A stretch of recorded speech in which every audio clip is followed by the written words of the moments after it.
ever heard about cigarettes? You have those where you're at? Apparently, it's a thing where you can pay somebody to take a sheet of paper, and then they take some dried tobacco, and they put it in the paper, and they roll it up, and they make it stick together.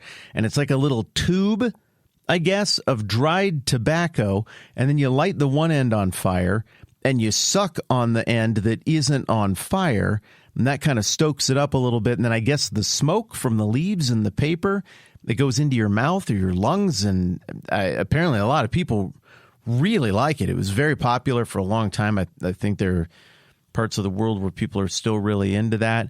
When I was a kid, everybody in the movies, they smoked the cigarettes. And so you'd watch that and you'd think, well, it seems like a good idea.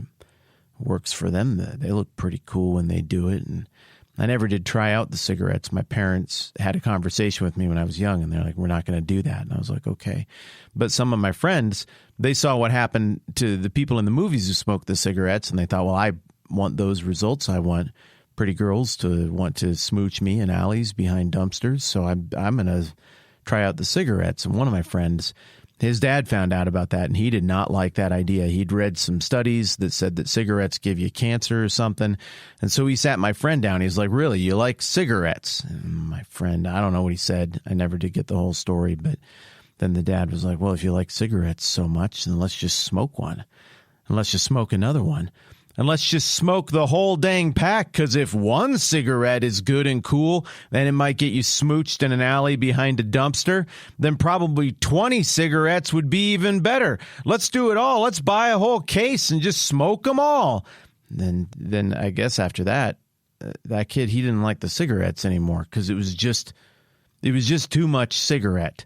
And I think the idea there is that sometimes if somebody's like, I think this is a good idea, and you're like, cool, well, let's take that to its logical end and just let's go all the way with that.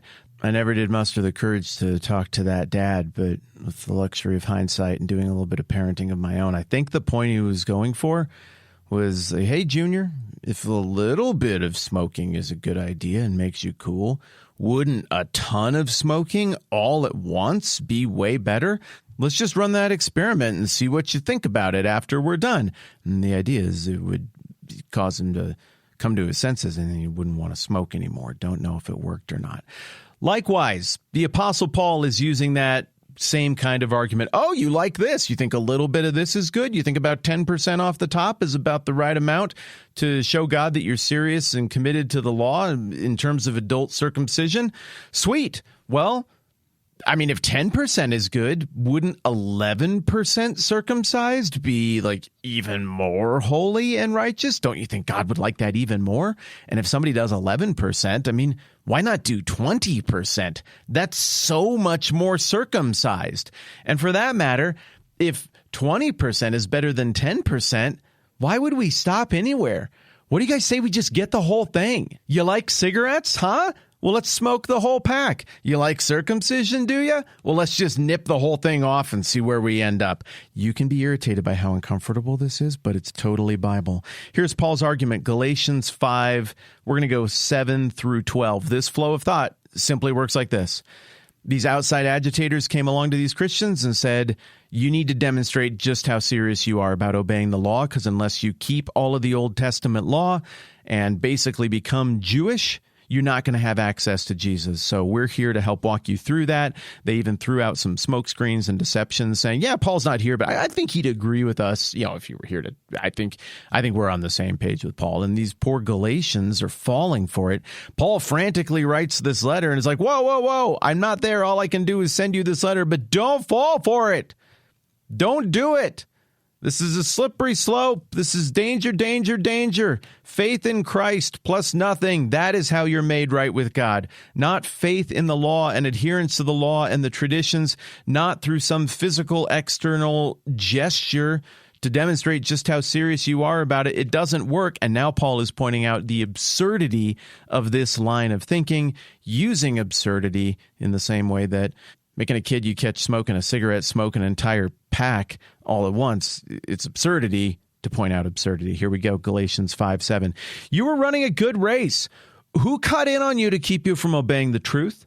That kind of persuasion doesn't come from the one who calls you. A little yeast works through the whole batch of dough. I'm confident in the Lord that you'll take no other view. The one who's throwing you into confusion, whoever he may be, will have to pay the penalty. Brothers and sisters, if I'm still preaching circumcision, why am I still being persecuted? In that case, the offense of the cross has been abolished. But as for those agitators, I wish they'd go the whole way and emasculate themselves. Okay, so look, you and I have hung around with Paul for 181 episodes at this point. He's feisty. He sounds very different than, say, the Apostle John. John is very grandfatherly in his letters. He's got a real gentle touch to him.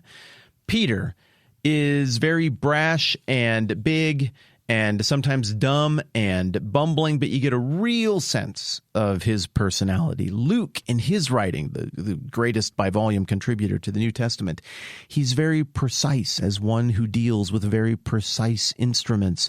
He's very systematic in gathering his information, consulting his sources, organizing everything, and presenting it in an ordered fashion that you can understand. Paul is red-blooded, and his heart beats fast. Sometimes I imagine he gets a little sweaty from time to time. And the personality of Paul, just like the personality of all the other New Testament authors, it comes through in what he writes. Paul is feisty. I, for one, am glad to see that there is room in the big grand scheme of things in the kingdom and the church for people who are wired a little bit feisty. It seems like God used this personality in very dramatic, very important ways over the course of the founding of the early church all around the Roman world and in the composition of Scripture. That's awesome. But look, you can't have the Paul parts of the Bible without having some of the Paul personality as well. And what we get right here is a real close-up look at the feistiness of Paul.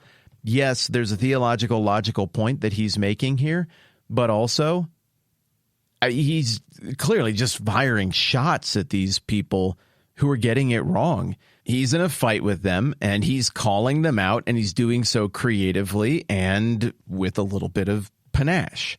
Okay, but also he's doing it cleverly, and he's making a point. You know, when it comes to comedy, what do they say? The difference between an offensive joke and a cutting-edge, smart, provocative joke is whether or not it's funny.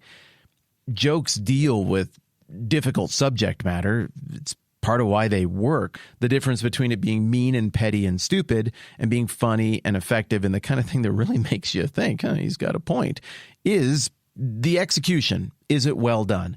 Well, Paul could just say something mean to these people who are doing mean things, and I guess it might be justified. But here he's coupling that with tremendous cleverness, effectively making the point of, hey, what would be the right percentage of circumcision? You guys like it so much. Why wouldn't you do more? Why are you stopping short? If this is a right pathway to God, maybe you should just go the whole way and cut off everything. But the agitators knew, and I would imagine a lot of people who were receiving this letter knew, that the agitators hadn't emasculated themselves.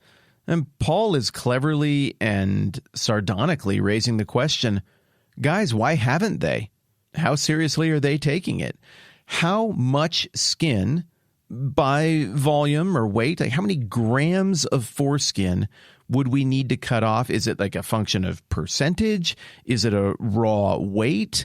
How much do you need to do to really show God you mean it, to really show God how committed you are? And if a little bit demonstrates pretty good commitment, why wouldn't you give everything you've got? It's so clever. It looks like a cheap, churlish middle school dig, but this is not a throwaway line. It's the killing stroke. It demonstrates the absurdity and backwardness of this entire proposition that these agitators are bringing to the table by proposing circumcision. It also demonstrates how far they've meandered from the point of the sign of the covenant way, way back in the day, during the age of the law and the age of the patriarchs, the sign of the covenant that is circumcision that was given to Abraham. They've taken this to a very different place. They've assigned to it a very different meaning. Somehow they've attached to it pride And in their lust for circumcising Gentile adult men, they're also undermining the entire theme of the whole Bible and the Old Testament that says that this was always going to be for everybody. Well, what was always going to be for everybody? Circumcision? Is that the thing that was always going to be for all the nations? Is that why God broke the laws of time and space to take on flesh and defeat sin and evil on the cross? Is that why the resurrection happened? Was it like, can we just, if we could only get the whole world circumcised? Come on. That's laughable. The Bible spells out, and reason even dictates, that the ambitions of God were much greater than to see if we could get all men on planet Earth religiously augmented in this way. Stop it. This is so much bigger. This is so much more. Paul is pointing to the transcendent by mocking these temporal, nonsensical, cultural, human impulses that need to be made fun of. There's another layer of meaning here as well that I don't think it's too much of a stretch to read into, but time being what it is, we will talk about that one tomorrow. That's plenty for now. I'm Matt. This is the 10-Minute Bible Hour Podcast. Let's do this again soon.